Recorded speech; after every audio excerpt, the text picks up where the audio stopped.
अध्यक्ष महोदय, मैं आपका धन्यवाद देना चाहता हूं।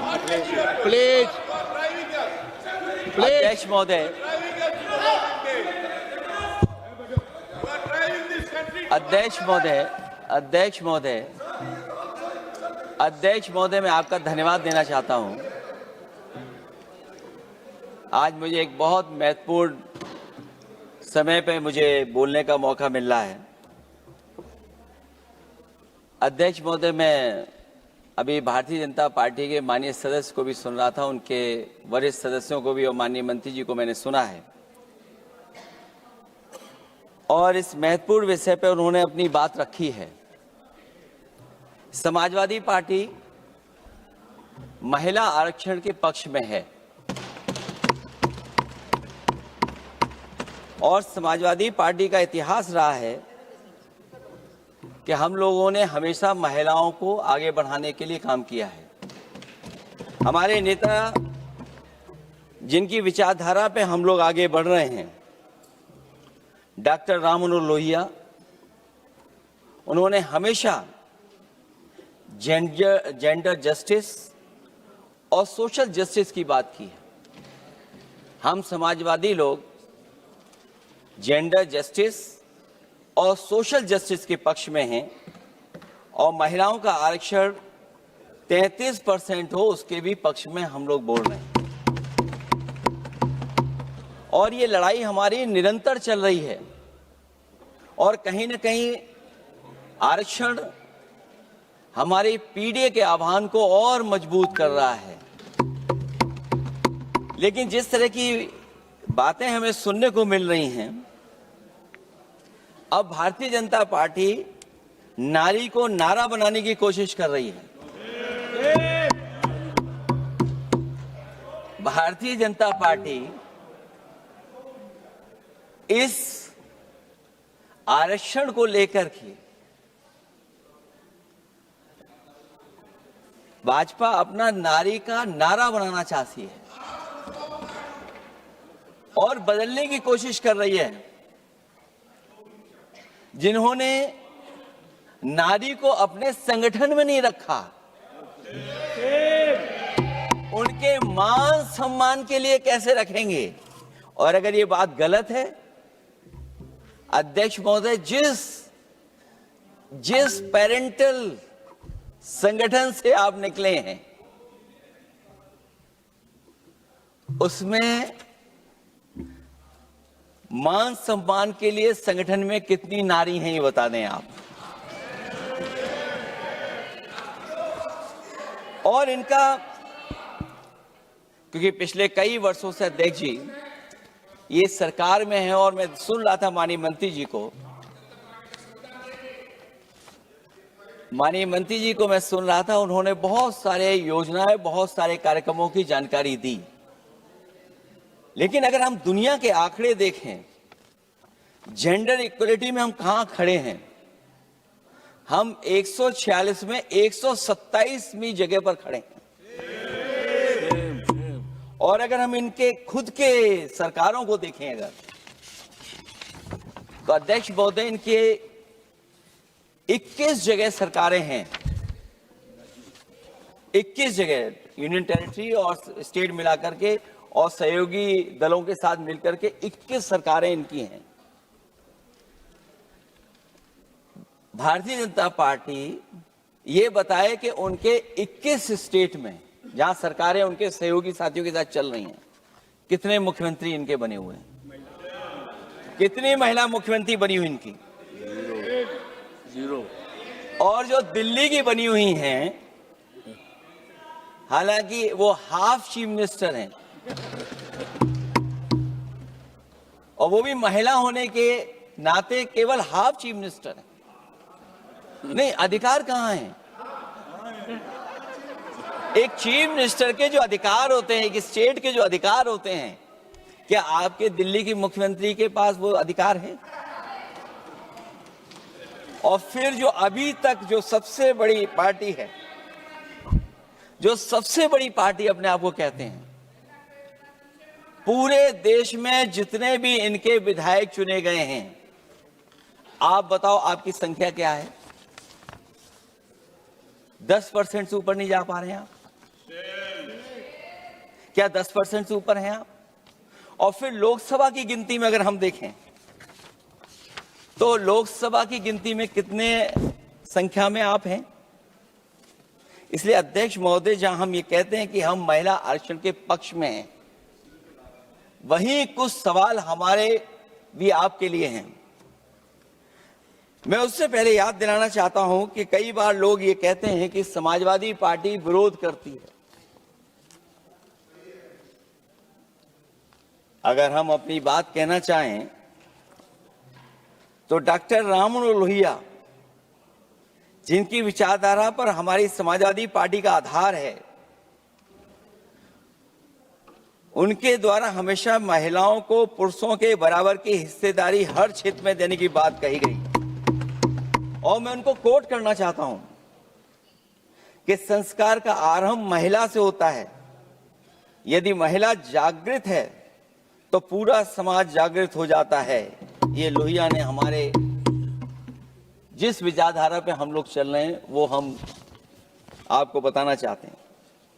जब तक महिलाएं राजनीति में नहीं आएंगी, सामाजिक क्रांति अधूरी रहेगी।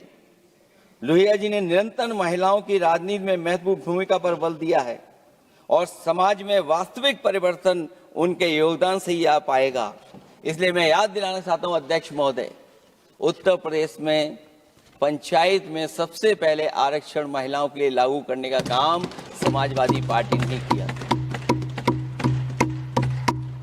तो जहां महिलाओं के पक्ष में है उनके आरक्षण के, वहीं हमारा सवाल यह भी है कि जल्दीबाजी क्यों है? आखिरकार महिला आरक्षण के नाम पर जल्दीबाजी क्यों है भाजपा के अंदर?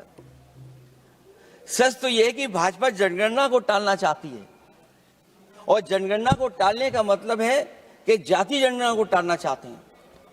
और जाति जनगणना इसलिए टालना चाहते हैं क्योंकि वो आरक्षण का सवाल उठेगा। जो भाजपा उनके संगी साथी कभी भी देना नहीं चाहते हैं आरक्षण। भाजपा को यह भी अच्छी तरह याद है कि पीडीए में ए का मतलब आधी आबादी है, मतलब महिलाएं भी पूरी की पूरी उसमें गिनती में आती हैं। एक बड़ा चुनावी सच ये भी है कि भाजपा की चुनावी घपलेबाजी अब पूरी तरह से भंडाफोड़ हो गई है। जो एसआईआर आप लेकर के आए थे अध्यक्ष महोदय, उत्तर प्रदेश में हम लोगों ने बड़े करीब से देखा एसआईआर। वो कहने को तो एसआईआर था, लेकिन सच्चाई में वो एनआरसी का रूप था। और एसआईआर के मामले में जिस तरीके से वोट काटने का काम शुरू हुआ, मैं बधाई देना चाहता हूं अपने पीडीए प्रहारी और संगठन के लोगों को जिन्होंने वोट बचा लिया। जब पहली गिनती में हम लोग बचाने में कामयाब हो गए तो अध्यक्ष महोदय भारतीय जनता पार्टी फॉर्म 7 को लेकर के आई और फॉर्म 7 उन्होंने ऐसे बांटना शुरू किया, उस घपले को भी हम लोगों ने पकड़ लिया। और जब उस घपले को पकड़ा तो पता लगा फॉर्म 7 बंद हो गया उत्तर प्रदेश में। फॉर्म 7 से कोई वोट काटा नहीं गया। अध्यक्ष महोदय, जो फॉर्म 7 काटने के लिए जिससे दस्तखत कराए थे भारतीय जनता पार्टी ने, उस व्यक्ति को दस्तखत करना भी नहीं आता है। अध्यक्ष महोदय, जो एसआईआर के बहाने फॉर्म 7 लेकर के आए थे, जो फॉर्म 7 दस्तखत करा करके वोट काटे जा रहे थे उत्तर प्रदेश में, जब पकड़ा गया, हम लोगों को जानकारी मिली, हम लोगों ने उसको प्रेस के सामने लेकर के आए और चुनाव आयोग को शिकायत की।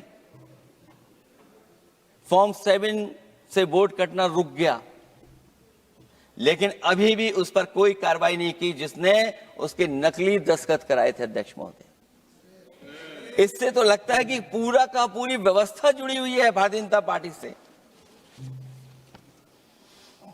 और धीरे धीरे जो भारतीय जनता पार्टी की सरकार चली है, हेरा फेरी हम लोग पकड़ लिए, भाजपा की कलई खुल गई और उसके समर्थक और वोटरों का अकाल पड़ने लगा। जब तब भाजपा निराशा के इस दौर में उभरने के लिए बिल लेकर के आ रही है। ये भारतीय जनता पार्टी का जो वोट कम हो रहा है, असली लक्ष्य अध्यक्ष महोदय वोट है, सत्ता में रहना है, इसलिए आरक्षण को लेकर के आए हैं। भाजपा की यही राजनीतिक चाल रहती है। जब पुराने लोग ये समझ जाते हैं कि भाजपा किसी की सगी नहीं है, तो हर बार भाजपा कुछ नए लोगों को अपने लुभाने जुमलों में फंसाती है। इस बार भाजपा महिलाओं को लेकर ये पुरानी चाल चल रही है, लेकिन सफल नहीं होगी, क्योंकि सबसे ज्यादा दुखी तो महिलाएं ही हैं। भाजपा की कमीशन खोरी और चंदा वसूली की वजह से जो महंगाई बढ़ी है, उससे उनकी रसोई सूनी हो गई है। रही सही कसर सिलेंडर की, बेतहाशा बढ़ती कीमतों ने पूरा कर दिया है। ये अध्यक्ष महोदय मैं इसलिए कह रहा था कि माननीय मंत्री सिलेंडर की याद दिला रहे थे। उन्होंने इज्जत घर को भी याद दिलाया, जिसको कभी प्रधानमंत्री जी ने कहा कि ये इज्जत घर होंगे। गांव गोद लिए गए, जाकर के सरकार देखे उन गांव को अनाथ अगर किसी ने छोड़ा है तो भारतीय जनता पार्टी ने छोड़ा है। हर महिला अपने बच्चों को पढ़ाना चाहती है, लेकिन भाजपा की शिक्षा विरोधी सोच तो सरकारी स्कूल तक बंद करवा दे रही है। महिलाओं का दर्द क्या होता है, ये मेरठ के दुकानदारों के परिवार की महिलाओं की आंखों में आए आंसू भी बयां कर रहे हैं, और नोएडा की मजदूर और मेड के गले बयान भी कर रहे हैं। क्योंकि जब हम बहस महिला आरक्षण पे कर रहे हैं, तो हमें याद रखना चाहिए कि हमारे बिल्कुल बगल में 40,000 से ज्यादा लोग सड़कों पे मजदूर, महिलाएं सड़कों पर हैं, जहां से प्रभु श्री राम जो कभी हम लोगों ने स्क्रीन पे देखा था, वो चुन करके आए थे। वहां पर महिलाएं धरने पर बैठी हैं, और अगर ये धरने पर इसलिए बैठी हैं क्योंकि उनको न्याय नहीं मिल रहा है, भारतीय जनता पार्टी की सरकार की वजह से उनके घर उजड़ रहे हैं, महिलाएं रो रो करके न्याय मांग रही हैं, तो मैं कहना चाहता हूं अध्यक्ष महोदय सरकार से कि अगर ये बिल इतना ही सही है तो इसे मेरठ नोएडा की पारिवारिक और कामगार महिलाओं के बीच बैठकर घोषित किया जाए कि उनके लिए इसमें क्या क्या होने जा रहा है। हम महिला आरक्षण के साथ हैं, पर उस भाजपाई चालबाजी के खिलाफ हैं जो एक साजिश के तहत की जा रही है। भाजपाई और उनके संगी साथी देश की सबसे बड़ी आबादी के वर्ग मतलब पिछड़े वर्ग की महिलाओं के बारे में चुप्पी साधे बैठे हैं।